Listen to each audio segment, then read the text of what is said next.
My sister obtained $200,000 from me and jetted off to Europe with her husband and his parents. 3 days later, she phoned me and screamed, "Cease this instantly." Okay, let me tell you something that still makes my blood boil. Have you ever had family look you dead in the eye and casually tell you exactly how they plan to use you? Like it's your job? Well, mine did. And what happened next will probably shock you. My name's Adam. I'm 35, a film director. And yeah, I'm the oldest kid, the one who keeps the family calendar straight because everyone else just forgets what day it is. My life runs on color-coded call sheets. My phone is packed with scene notes, casting ideas, and voice memos of me just reminding myself to breathe. I don't drink on set. I don't miss deadlines. And if you hand me a problem at 2 a.m., I will quietly solve it before the sun comes up. Then there's my sister, Leia. She's 2 years younger, and she calls me Hollywood like it's some kind of insult. She's married to Brett. You know, the kind of guy who wears loafers without socks and drops networking into every other sentence. Their group photos always feature identical smiles and those impossibly expensive counters behind them. Marble, quartz, whatever's trending that season. The night this all began, I was at my mom's house, just picking up a box of old Super 8 reels I'd promised to digitize. Mom was fussing over a pie that definitely didn't need fussing. Leia and Brett were at the table, glued to their phones, thumbs swiping like they were getting paid by the scroll. The TV was playing some travel show about Lake Como. Everyone pretended not to watch, but you could feel the room glancing up, like the screen was pulling invisible strings. Leia didn't even look up when I walked in. "Adam," she droned, still staring at her phone. "You're late again." I checked my watch. I was 15 minutes early. "I'm on time," I corrected her. She just smirked at Brett. "Directors, time is just a suggestion to them." "Funny," I said, my voice flatter than I intended. "I brought Dad's old reels." Mom offered a small, sad smile, like the word dad was a raw nerve. "That's nice, honey." We sat. There was this static in the air. Leia reached for the salad, her wrists stacked with bracelets that clicked, clicked, clicked like they were keeping score. She set the bowl down and finally, looked at me. "You'll be glad to know we've figured out your role," she said. "My role? In the family?" She just shrugged. "You direct, we live. You invest in futures like ours, and in return, you get to feel useful. It's a win-win." Brett actually laughed. "He's the structure," he chimed in. "We're the story." My fork stopped halfway to my mouth. The room went silent. That travel show on TV filled the void with soft piano music and endless blue water. Mom cleared her throat. "Don't start," she said, but her eyes were on me, like I was the one who had just assigned myself a job nobody offered. "I'm not starting," I said, trying to keep my voice even. Leia leaned back, her eyes steady, challenging. "Good. Because this is how it's going to be from now on. Adam, less resistance." There was a second where I thought I'd misheard, or maybe she meant something normal. But she held my gaze, and I felt this tiny snap inside, like a thread breaking. I didn't say anything smart. I didn't throw a fit. I just put my fork down, folded my napkin, and said, "Okay." Nobody moved. Leia smiled, like she'd just landed a plane. Somewhere on TV, someone dove into a bright lake. Somewhere in my chest, a door slammed shut. I grabbed the reels and left. I told myself I was overreacting. I told myself it was just Leia being Leia. I told myself a lot of things until the night I opened my banking app and understood exactly what she meant by less resistance. I was 12 when Dad handed me my first camcorder. He'd been laid off that month, so we didn't eat out. We ate grilled cheese, watched movies, and talked about shots, about why some scenes felt true. When he died, that camera came to me like a baton in a relay nobody else wanted to run. I took night classes. I shot awful commercials. I filmed weddings for people who said, "Make us look like a film." Every single check went to rent, equipment, or paying down the student loans that turned my 20s into a long, fluorescent-lit hallway. Leia? She didn't do hallways. She did skylights. New phones, new trips, new reasons. And I was always the fix. I paid her deposit when her first apartment, unexpectedly, needed 3 months up front. I paid for Brett's bridge month when he left a job to launch something that never launched. I covered a dentist bill, a car repair, another dentist bill. Each time, it came with a blonde smile and a promise. "Just this once. You're amazing. We'll pay you back." Mom fed the script. Your sister isn't built like you, she'd say. You're strong. You'll be fine. Translation, you recover fast, so you can take the hit. When my first feature premiered, Leia missed the screening because of a yoga retreat. She sent a heart emoji and a long voice note about how proud she was, then casually asked if I could float her for 2 weeks. I did. Of course I did. Here's the boring part. The part nobody puts in a montage. Spreadsheets. Tax folders. Line items. The IRA I opened with $50 auto deposits. The production LLC with its own account, so I wouldn't blur my money with investor money. The habit of photographing every single receipt like it mattered. Because it did. In January, I sold a script. The kind of deal with milestones, deliverables, and a wire transfer that made me sit down when the notification hit. Part of it was earmarked for crew bonuses on a brutal indie I'd just wrapped. Part of it was the down payment for a small house near the studio, so I could stop living out of boxes.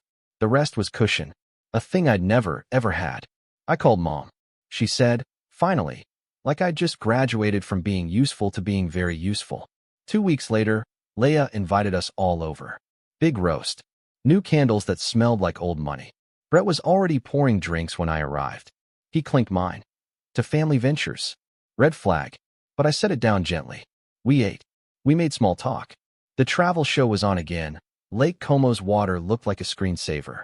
Leia waited until the plates were stacked, then placed her phone face down, like she was about to deliver a TED Talk. So, she said, we're going to Europe. Mom clapped her hands. How lovely. With Brett's parents, Leia added. They've never been. It'll be, life-changing. A bonding experience before the next chapter. Next chapter? I asked. She shrugged. We're trying this summer. So it's kind of now or never for a long trip. Mom's eyes flicked to me, like I was the one signing the permission slip. I'm happy for you, I said. I meant it. Sort of. Trips are fine. Babies are fine. Life is fine. Leia breathed in, all theatrics. We are a little tight, though. There it was. Brett stared at the ceiling like finances were a weather pattern he couldn't control. How tight? I asked, my stomach clenching. Leia laughed, a little too brightly. Not tight. Just the flights. Are insane and hotels in August are, Mom jumped in. Your sister deserves something nice. You work all the time, Adam. You never even use your vacation days. I just stared at them. My pocket buzzed. Production text. Schedule change because a location pulled out. Under it, a weather alert. Under that, a PayPal request from Leia. Captioned, deposit. I didn't open it. How much? I asked again. Leia twirled a bracelet. We'll pay you back as soon as we're back. It's not even a loan, more like a temporary transfer. Temporary. Brett echoed. How much? Leia inhaled, like she was about to dive. 200. I blinked. 200? What? She blinked back, innocent. 1,000. The room tilted. My brain did this stupid thing where it separated syllables out of habit, like I was editing dialogue. Asterisk 200. Thou. Sand. Asterisk I laughed. Actually laughed. No, Adam, Mom said sharply. Don't be cruel. Cruel? I countered. Leia set her phone upright, screen black, like an eye watching me. We know you can. It's your role. My jaw locked. I stood up, grabbed my jacket. I can't. And I won't. Leia's mouth twisted. Wow, she said. Money changed you. I walked out. My hands shook on the drive home. I tried to breathe through it. Stupid, simple breaths. 2 days passed. I went back to set. I watched actors say lines about forgiveness I'd written months earlier for a character who wasn't me. I turned my phone upside down and tried not to look. Then, Tuesday night, I opened my banking app to schedule crew bonuses. The number stared back at me. Less. So much less. My thumb went cold. 2 transfers. Same day. External transfer memo. Travel. External transfer memo. Family support. 2 separate amounts, with fine print about linked devices and existing authorization. I froze. I went to passwords. My phone. My laptop. My tablet. I kept them tight since the first time Brett updated my settings for convenience. I'd turned off Face ID for other faces. I'd removed every trusted device except my own. I scrolled payments. I scrolled again. Then I saw a third entry. Authorized user added. Platinum. I scrolled the vault of scanned papers I keep for tax season. Sat there on my couch, holding my breath until my head ached. There, Buried after a folder of casting agreements was a PDF labeled simply Help Leia Mom. I opened it. It was a power of attorney form from 2 years ago, when I'd been in Vancouver for a shoot and Mom had a scare with the house. I'd filled one out temporarily so she could sign a property tax thing while I was in the air. We'd never canceled it. I hadn't even thought about it since. I called Mom. She answered on the second ring, breathless. "Don't you dare raise your voice at me," she started. I didn't say anything. I just said, "Where's Leia?" "Don't you speak to your sister like she's a criminal." "Where is she?" "Packing," Mom said. "Their flight is in the morning." I stared at the wall. "You used my form." "It's family," she said, like the word was a key that unlocked every door. "It's theft," I said. Silence. Then a soft cluck. "You'll get it back. Don't be dramatic. $200,000. Temporary. Less resistance." A black screen like an eye watching me sit very still. That night, I didn't sleep. At dawn, I made coffee I didn't drink. I opened the shared photo album Mom insists on for birthdays. A new upload popped up. Leia's boarding pass under a glass of airport champagne. Caption, CCO responsibilities. Then Brett's photo of 4 passports on a marble counter. His. Leia's. His parents. Fam like a prize hand. I stared until my eyes stung. Then I turned my phone landscape and started taking screenshots. 3 days later, my phone rang while I was blocking a scene. Unknown number. European country code. I sent it to voicemail. It rang again. Same number. Then Leia's name popped up with a FaceTime request. I stepped away from the lights and answered audio only. Her voice hit me like cold water. "Adam, stop this right now." "I'm working," I said flatly. "Turn it off. Whatever you did, undo it. Be specific." Her breath came fast, like she'd been running. "The card doesn't work. The hotel says the payment reversed. The flight's home, there's some hold. Brett's parents are in the lobby, and everyone is staring at us like we're scammers." I leaned against a wall, stared at a dent where a prop had kissed the paint last week. "Right," I said. "Adam," she hissed. "Mom said you'd be reasonable. This is humiliating." "I sent documentation to the bank," I said. "Fraud affidavit. The POA is revoked. Also, the police report is filed." "You filed the police? Are you insane?" I kept my voice level. A lawyer's looped in. "Leia, you signed an internal transfer out of an account you had no right to touch, using a power you never had. We'll let the bank sort it." "You're taking this too far," she snapped. "You don't want this to get ugly. Brett's dad knows people. We can make this very complicated for you." "Leia," I said. "You already did." Silence. Then the switch to manipulation, like a gear change. "What about the baby?" she asked quietly. "We told you. We're trying. Stress isn't good. Do you want to be the reason?" "Don't," I said. My voice was suddenly a concrete slab. "Do not put a pretend baby between my money and your trip." She sucked in a breath. "Wow," she said. "You really are heartless." I took my phone off my ear and looked at her name glowing green, like it was an alien signal. "Put it back. The crew bonuses go out Friday. The guys who worked nights in the rain, they're getting paid. The house closes in 2 weeks. My attorney will be in touch about a repayment plan and the criminal side. I'm also freezing anything with my name on it that you touched, and I'm notifying every lender who added you without my consent." "You're ruining us," she cried. "Over what?" "Over a family trip. Over $200,000 of my money," I said flat. "Over a lifetime of you expecting me to fix your choices." Brett's voice cut in, muffled in the background. "Put him on speaker." Then louder. "Adam, buddy, don't call me buddy," I said. "Look, clearly there's been a misunderstanding. We'll pay you back when we refinance." I laughed once. It sounded ugly. "When you refinance what, Brett?" "Your vibes." "Adam," Leia said, crisp now. "Stop the chargebacks. Stop the report. We will wire something today. Send it to my attorney," I said. "Adam." She tried again. Soft this time. "Hollywood. It used to be a joke that stung. Now it was just noise.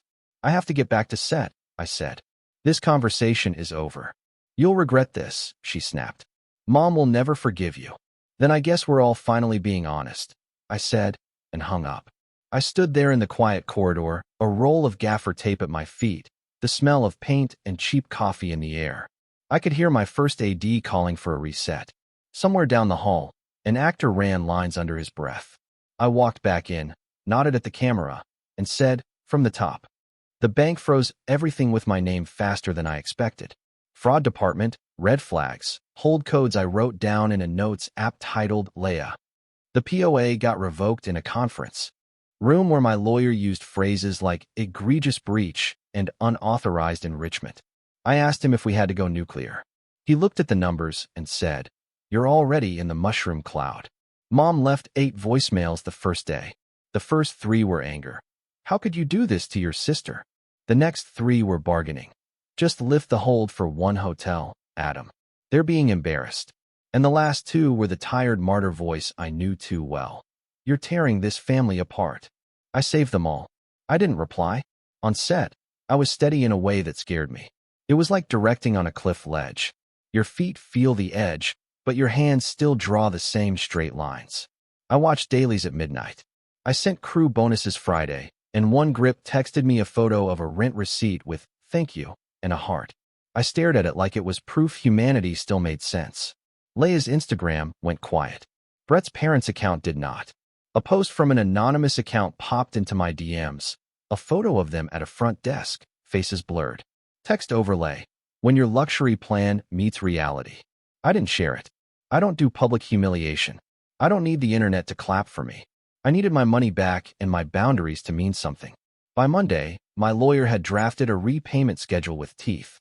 Accountants put the numbers in a table that looked boring until you realized each cell was a month of someone else's entitlement.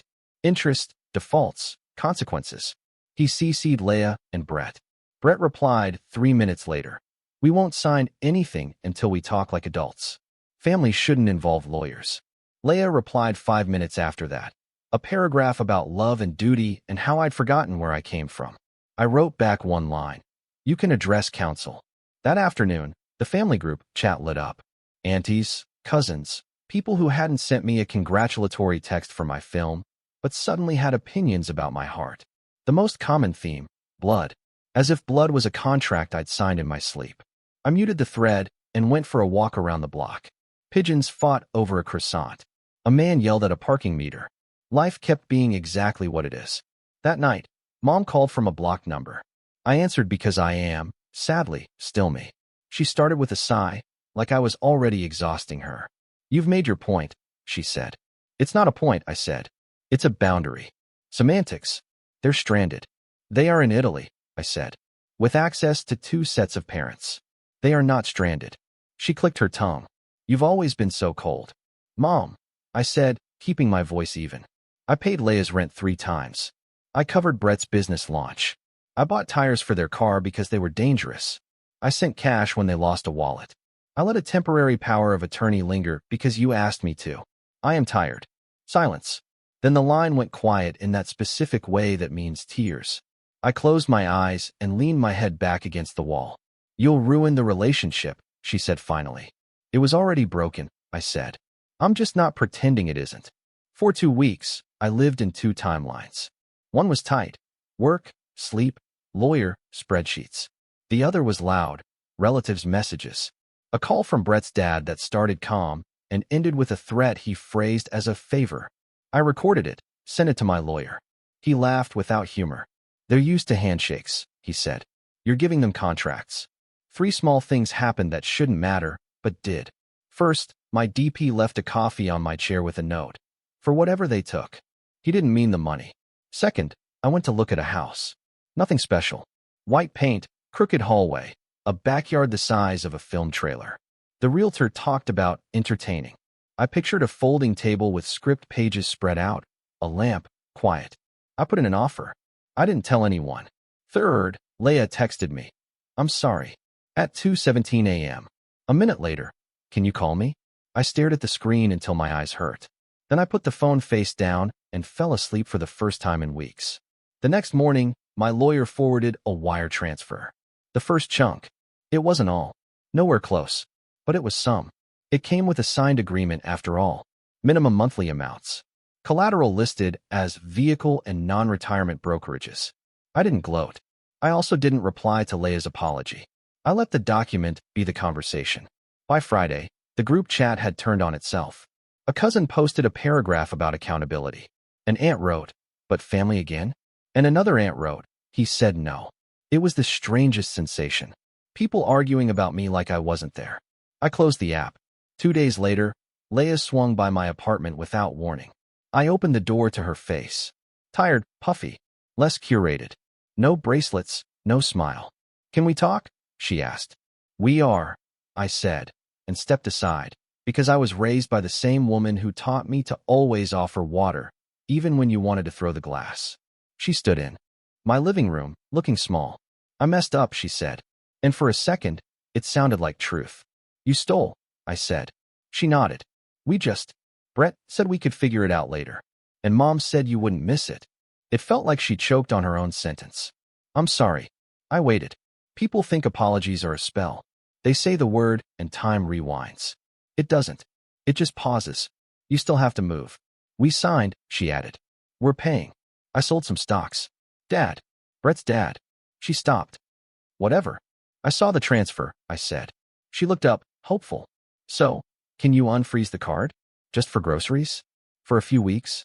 I shook my head. "No." Her mouth tightened. I said I'm sorry. And I said no. She stared at me like I'd become a stranger. Maybe I had. Maybe that was the point. On her way out, she touched the boxes by my door, books, a small lamp, the frame production still Dad took of me at 17 with a boom mic too heavy for my shoulder. "Are you moving?" she asked. "Soon," I said. "To where?" "Somewhere quiet," I said. She paused, like she might say something real. Then she didn't. She left. The door clicked. My apartment felt huge. I closed my eyes and pictured Lake Como. Blue water. Piano music. A woman with bracelets realizing you can't buy silence anymore. People think closure is a speech. It isn't. It's a list you keep on your phone and actually follow. I closed the old savings account and opened a new one with actual human eyes behind it. I removed every trusted device that wasn't mine, double-checked that Face ID was just my face, and deleted that ancient, scan POA I should never have left floating like a loose nail on a set. I told my lawyer we weren't pressing criminal charges for now, because I didn't want to tie my next year to courtrooms. I also told him that one missed payment triggers all. He said, "Good," in a tone that meant, finally. I bought the crooked house. The first night in the quiet, I ate takeout off a moving box and listened to the refrigerator hum like a shy animal. I tacked a call sheet to the wall by the door out of habit. Scene 1, morning. Scene 2, coffee. Scene 3, write something anyway. My brain kept waiting for my phone to explode, to shout me back into the role I used to play. It didn't. A text came from my grip. "The bonuses saved my month." Another from my editor. "We're locked." Those messages felt like small, specific blessings. The kind you earn. Mom hasn't been by. We spoke once. She tried to reframe the story without even hearing herself. It got out of hand. It was a misunderstanding. "You could have handled it privately." "I did," I said. "You made it public." "You're cruel," she said, her voice shaking. "I'm consistent," I said. When we hung up, I didn't cry. I made tea and trimmed an email, because that's who I am when nobody's watching. Leia and I text sometimes. Sure things. Logistics. Payments. A photo of a grocery list with the word budget on it. Hers, not mine. I didn't respond with a lesson. I'm done being a coach for people who don't show up to practice. I visit Dad's reels on my new shelf and say out loud, "I did it." He doesn't answer. He never did. He just stood next to me while I tried. Somehow that's enough. Brett sent a long apology email last week. It read like a legal document in a suit that didn't fit. He signed it with respect. I archived it. Respect isn't a paragraph. Respect is not touching what isn't yours. Respect is showing up when it's inconvenient and shutting up when it's time to listen. I saw a travel show last night while I was unpacking. Lake Como again, because the algorithm knows I stared at those photos too long. The piano music was soft. The water was pretty. I didn't feel bitter. I didn't feel triumphant. I just felt here. In a house that's mine. With a lock that turns. And a bank account that holds. I keep one rule posted on my fridge now. It's printed in 14-point font, like a script note. I am not your ATM. It's not cute. It's not a joke. It's a boundary. Simple. Blunt. Solid. Leia knows it. Mom knows it. I know it most of all. If you want the moral, it's boring, because good morals usually are. People will use you as long as you let them. They will call it family. They will call it love. They will dress it in bracelets and soft words. And when you finally say no, they will call you names because their mouths have never practiced thank you without Again, attached. Say no anyway. Say it until the echo gets quiet. I'm Adam. I direct things, shots, crews, my own life. The story I'm telling now has fewer characters, but better lighting. The conflicts are honest. The budget is real. And the last line is the only one that matters. I don't allow myself to be used anymore. What do you think? Have you ever had to draw a line like this with someone you love? Tell me your experience in the comments below. I really want to know what you would have done.